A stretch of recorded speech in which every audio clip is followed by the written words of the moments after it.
영상을 시작하기 전에 구독, 좋아요 한 번만 부탁드립니다.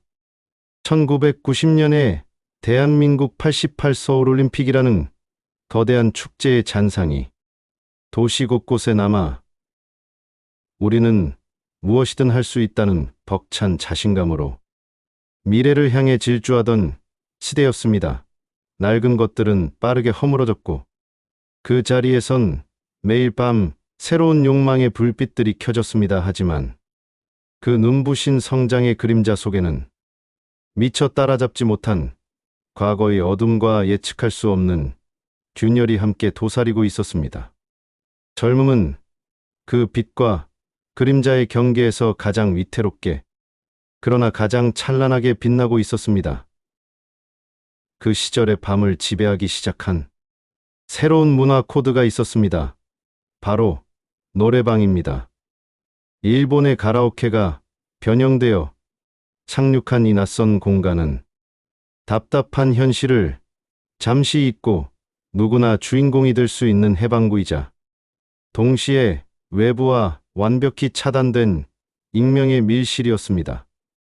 그리고 바로 그곳, 서울의 가장 번화한 거리 지하에 숨어있던 수많은 밀실 중 하나에서 대한민국 범죄사의 유례없는 미스터리가 싹트고 있었습니다.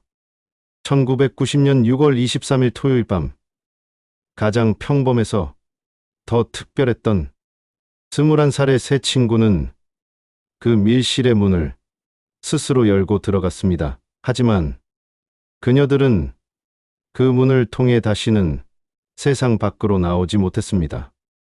문은 분명 안에서 잠겨 있었고 방 안에는 그녀들의 온기 어린 소지품과 맛이다 만 음료수만이 주인을 잃은 채 남겨졌습니다.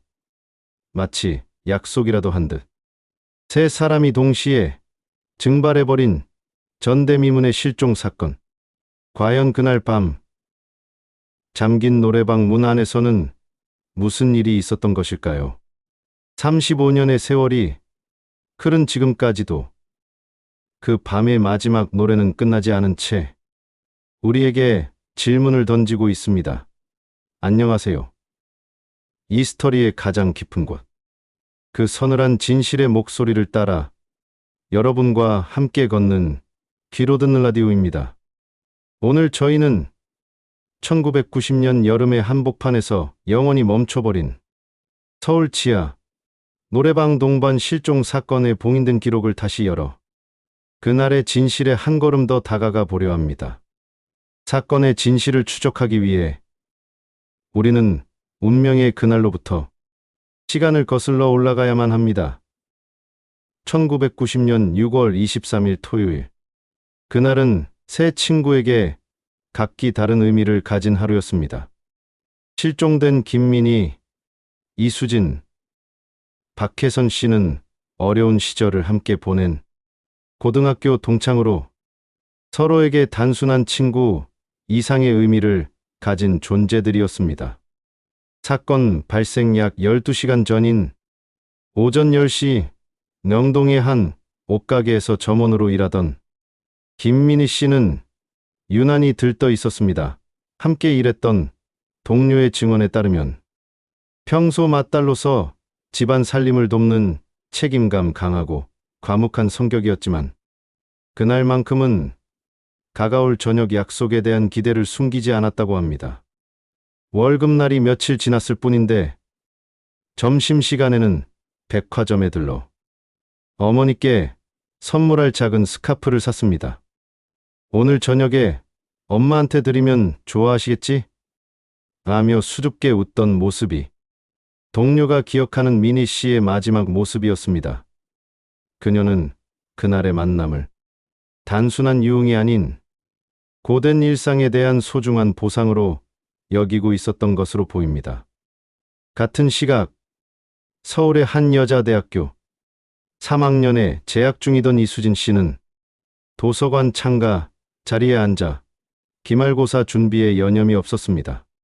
쾌활하고 사교적인 성격으로 친구들 사이에서 인기가 많았던 수진 씨는 그날따라 유독 공부에 집중하지 못하고 창밖을 바라보는 일이 잦았다고 합니다.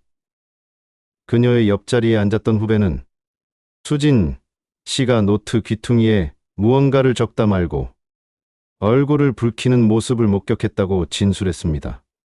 실종 후 발견된 그녀의 책 사이에서는 붙이지 못한 편지 한 통이 발견되었습니다. 군대에 간 남자 선배에게 보내는 편지로 시험만 끝나면 오빠 면회 갈게요. 그때까지 아프지 말고 저 잊어버리면 안 돼요. 라는 풋풋한 내용이 담겨 있었습니다. 그녀에게 그날 저녁은 힘든 시험 기간을 끝내는 시원한 해방의 축제와도 같았을 것입니다. 그리고 마지막 한 사람. 박혜선 씨. 그녀는 노량진의 작은 독서실과 집을 오가며 공무원 시험을 준비하던 수험생이었습니다. 가족들의 증언에 따르면 혜선 씨는 내성적이고 예민한 성격으로 시험에 대한 압박감 때문에 최근 몇 달간 극심한 스트레스에 시달리고 있었다고 합니다. 실종 당일 아침에도 아침 식사를 거른 채 방 안에서 나오지 않았습니다. 그런 그녀가 오후 5시가 넘어 처음으로 친구들과 저녁 먹고 새로 생겼다는 노래방에 가볼게라며 외출 준비를 했습니다. 어두웠던 딸의 얼굴에 아주 오랜만에 작은 생기가 도는 것을 본 어머니는 차비나 넉넉히 하라며 지폐 몇 장을 쥐어주었다고 합니다. 그것이 어머니가 기억하는 딸과의 마지막 대화이자 마지막 모습이었습니다. 혜선 씨에게 그날의 외출은 어쩌면 어둡고 긴 터널 속에서 잠시나마 숨을 돌릴 유일한 탈출구였을지 모릅니다. 세 사람이 합류한 것으로 확인된 시각은 저녁 7시경 종로이가의 한 떡볶이 가게입니다. 가게 주인은 세 사람이 창가 자리에 앉아 쉴 새 없이 웃고 떠들던 모습을 생생히 기억했습니다. 그들의 대화는 미래에 대한 막연한 기대와 현재의 고단함이 뒤섞여 있었습니다. 시험만 붙으면 나도 멋진 옷 마음껏 사 입을 거야 라는 혜선 씨의 말에 그럼 내가 제일 예쁜 걸로 골라줄게라며 니니 씨가 화답했고 수진 씨는 그때 우리 셋이 다 같이 제주도로 여행 가자며 분위기를 띄웠다고 합니다. 이 평범하고 소박한 대화가 그녀들의 마지막 약속이 될 줄은 그 자리에 있던 누구도 상상하지 못했습니다. 식사를 마친 세 사람은 밤 9시경 사건의 무대인 별밤 노래방에 도착했습니다. 좁고 가파른 계단을 내려가야 하는 전형적인 지하 노래방이었습니다. 입구에는 당시 최고 인기 가수들의 브로마이드가 빛바랜 채 붙어 있었고 지하 특유의 퀴퀴한 냄새와 담배 연기가 뒤섞여 있었습니다. 유일한 목격자인 업주의 진술에 따르면 세 사람은 조금은 상기된 또 조금은 낯선 공간에 대한 호기심 어린 표정으로 들어섰다고 합니다. 1시간 요금을 선불로 낸 뒤 그는 이들을 가장 안쪽에 위치한 4번 방으로 안내했습니다. 방은 성인 서너 명이 들어가면 꽉 찰 정도로 비좁았고 방음 벽은 군데군데 담배불에 지진 자국이 남아 있었습니다. 업주는 서비스 10분 넣어드렸어요 라는 말을 건넸고 문이 닫히는 것을 확인한 뒤 카운터로 돌아왔습니다. 이것이 세상이 세 사람의 모습을 본 마지막 순간이었습니다. 밤 10시가 넘어서면서 4번 방에서 흘러나오는 노랫소리가 뜸해졌다고 업주는 기억합니다. 그리고 약속된 시간이 모두 지난 밤 10시 10분. 그는 방을 정리하기 위해 4번 방으로 향했습니다. 하지만 손잡이는 꿈쩍도 하지 않았습니다. 안에서 잠금 장치가 걸려있는 상태였습니다. 그는 대수롭지 않게 생각하고 문을 몇 번 두드렸지만 안에서는 아무런 대답도 인기척도 없었습니다. 혹시나 시끄러운 음악 소리 때문에 못 들었을 것이라 생각하고 다른 방을 먼저 정리한 뒤 15분이 더 흐른 밤 10시 25분경 다시 4번 방의 문을 두드렸습니다. 여전히 결과는 마찬가지였습니다. 그제야 무언가 잘못되었음을 직감한 업주는 카운터 서랍에 보관해둔 마스터키를 들고 와 잠긴 문을 열었습니다. 그리고 그는 자신의 눈앞에 펼쳐진 광경에 그대로 얼어붙고 말았습니다. 방 안에는 아무도 없었습니다. 좁은 공간 어디에도 사람이 숨을 곳은 없었습니다. 하지만 세 사람이 방금 전까지 그곳에 있었다는 증거들은 너무나도 선명했습니다. 테이블 위에는 김이 빠진 콜라 3잔과 먹다 남은 과자 봉지가 흩어져 있었고 한쪽 소파 구석에는 김민희 씨의 갈색 핸드백과 이수진 씨의 작은 손가방이 놓여 있었습니다. 그리고 입구 쪽 바닥에는 박혜선 씨의 구두를 포함한 3사람의 신발이 벗어놓은 그대로 나란히 놓여 있었습니다. 노래방 기계 화면에서는 당시 최고의 히트곡이었던 변진섭의 너에게로 또다시 전주가 무한 반복되고 있었습니다. 마치 누군가 노래 시작 버튼을 누르기 직전 시간이 멈춰버린 듯한 기괴한 풍경 창문 하나 없는 완벽한 지하 밀실. 유일한 출입구는 자신이 열기 전까지 분명 안에서 잠겨 있었습니다. 세 젊은 여성은 소지품과 신발까지 모두 남겨둔 채 대체 어디로, 어떻게 사라진 것일까요? 최초 신고를 받은 경찰의 대응은 사건의 비극을 더욱 깊게 만들었습니다.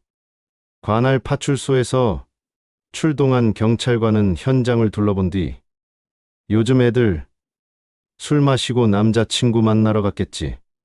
며칠 있으면 들어올 겁니다. 라는 말만 남긴 채 돌아갔습니다. 딸들이 단 한 번도 외박한 적이 없다며 울부짖는 가족들의 호소는 젊은이들의 치기 어린 반항쯤으로 치부되었습니다.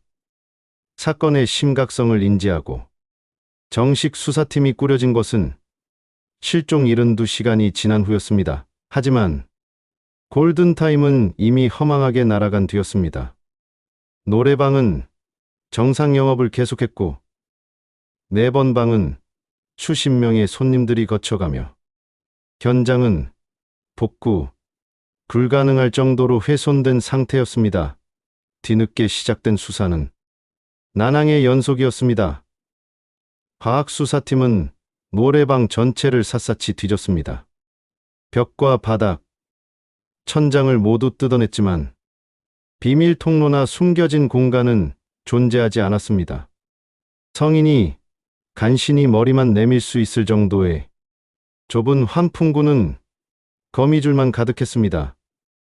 누군가 외부에서 침입한 흔적도 내부에서 격렬하게 저항한 흔적도 발견되지 않았습니다. 남겨진 소지품을 정밀 감식했지만 세 사람과 업주 외의 신원을 알 수 없는 제3자의 지문은 나오지 않았습니다. 용의 선상에 오른 업주와 당시 노래방에 있었던 다른 손님들은 모두 명확한 알리바이가 입증되었습니다. 수사는 시작과 동시에 거대한 벽에 부딪혔습니다. 언론 보도가 시작되자 노래방 밀실 증발 사건은 순식간에 전국적인 미스터리가 되었습니다. 인신매매, 장기밀매, 사이비 종교 연루설 등 온갖 흉흉한 소문들이 꼬리에 꼬리를 물었습니다. 심지어는 초자연 현상과 연관짓는 황당한 주장까지 제기되었습니다. 가족들은 지옥과도 같은 시간을 보내야 했습니다. 생업을 전폐하고 전국 팔도를 헤매는 것은 물론 딸을 찾아주겠다는 사기꾼들에게 돈을 뜯기기도 했습니다. 매일 밤 집 전화벨이 울릴 때마다 혹시 딸일까 하는 희망에 달려나갔다가 장난 전화에 절망하며 주저앉는 일이 반복되었습니다. 이수진 씨의 오빠는 동생을 목격했다는 제보 하나에 부산까지 달려갔지만 결국 허탕을 치고 돌아오는 길에 통곡했다고 합니다. 그들의 시간은 1990년 6월 23일에 멈춘 채 단 하루도 앞으로 나아가지 못했습니다. 사건이 사람들의 기억 속에서 흐릿해져 가던 1년 뒤, 먼지 쌓인 캐비닛 속에서 잠자던 사건 파일이 새로운 담당자에게 넘겨졌습니다. 원점에서 사건을 재검토하던 젊은 형사는 유품 목록에서 이상한 점을 발견했습니다. 박혜선 씨의 소지품 중에 가장 중요할 법한 다이어리가 빠져 있었던 것입니다. 가족에게 확인한 결과 당시 경황이 없어 이처 제출하지 못한 작은 수첩이 혜선 씨의 책상 서랍에 그대로 있다는 사실을 알게 되었습니다. 그리고 그 다이어리의 마지막 몇 페이지에서 수사팀 전체를 전율케 한 결정적인 단서가 발견되었습니다. 실종되기 일주일 전인 6월 15일의 일기였습니다. 드디어 제이를 만나기로 했다. 그를 만나면 이 지긋지긋한 모든 것이 끝날까? 아니면 새로운 시작이 될까? 니니와 수진이에게는 아직 말할 수 없다. 오랫동안 나를 짓눌러왔던 이 비밀, 나 혼자 감당해야 할 일이다. 제이. 단 하나의 이니셜, 이것은 사건의 성격을 완전히 뒤바꾸는 충격적인 반전이었습니다. 이 사건은 불특정 다수를 노린 묻지마 범죄나 우발적인 사고가 아니었습니다. 적어도 박혜선 씨에게는 사전에 계획된 어떤 만남이 예정되어 있었던 것입니다. 경찰은 혜선 씨의 주변 인물을 중심으로 제이를 찾기 위한 비밀 수사에 돌입했습니다. 학교 동창, 학원 강사, 심지어는 어릴 적 이웃의 이름까지 수백 명의 명단이 작성되었습니다. 하지만 제이의 정체는 신기루처럼 잡히지 않았습니다. 혜선 씨가 왜 이 만남을 친구들에게조차 비밀로 했는지, 그리고 그 만남이 왜 하필 세 사람이 함께 있는 노래방에서 이루어져야만 했는지, 제이의 등장은 더 큰 의문만을 남겼습니다. 결국 제이는 미스터리의 핵심 키워드로 떠올랐지만 실체 없는 유령이 되어 수사를 다시 원점으로 되돌리고 말았습니다. 그리고 지금 2025년 사건 현장이었던 종로의 거리는 그때의 흔적을 찾아볼 수 없을 만큼 변했습니다. 별밤 노래방이 있던 자리에는 이제 거대한 프랜차이즈 커피숍이 들어서 젊은이들이 새로운 웃음과 이야기를 나누고 있습니다. 그 누구도 35년 전 바로 그 지하 공간에서 세 젊은 여성의 삶이 통째로 사라졌다는 사실을 기억하지 못합니다. 세 친구의 부모님들은 이제 거동조차 힘든 노인이 되었습니다. 김민희 씨의 아버지는 몇 해 전 뜬 내 딸의 이름을 부르다 눈을 감으셨고, 남은 어머니는 여전히 현관, 센서 등이 켜질 때마다 혹시 민희가 아닐까 돌아보신다고 합니다. 공소시효는 이미 2005년에 끝났습니다. 이제 범인이 나타나 자백한다 해도 법의 심판대 위에 세울 수는 없습니다. 하지만 이 사건은 법의 시간을 초월한 아직도 끝나지 않은 비극입니다. 우리는 이 사건을 통해 잊지 말아야 합니다. 한 사람의 인생이, 그리고 그와 연결된 수많은 사람의 삶이 얼마나 허망하게 파괴될 수 있는지를 말입니다. 또한 사회적 편견과 안일한 초기 대응이 진실을 영원한 미궁 속에 빠뜨릴 수 있다는 뼈아픈 교훈을 기억해야 합니다.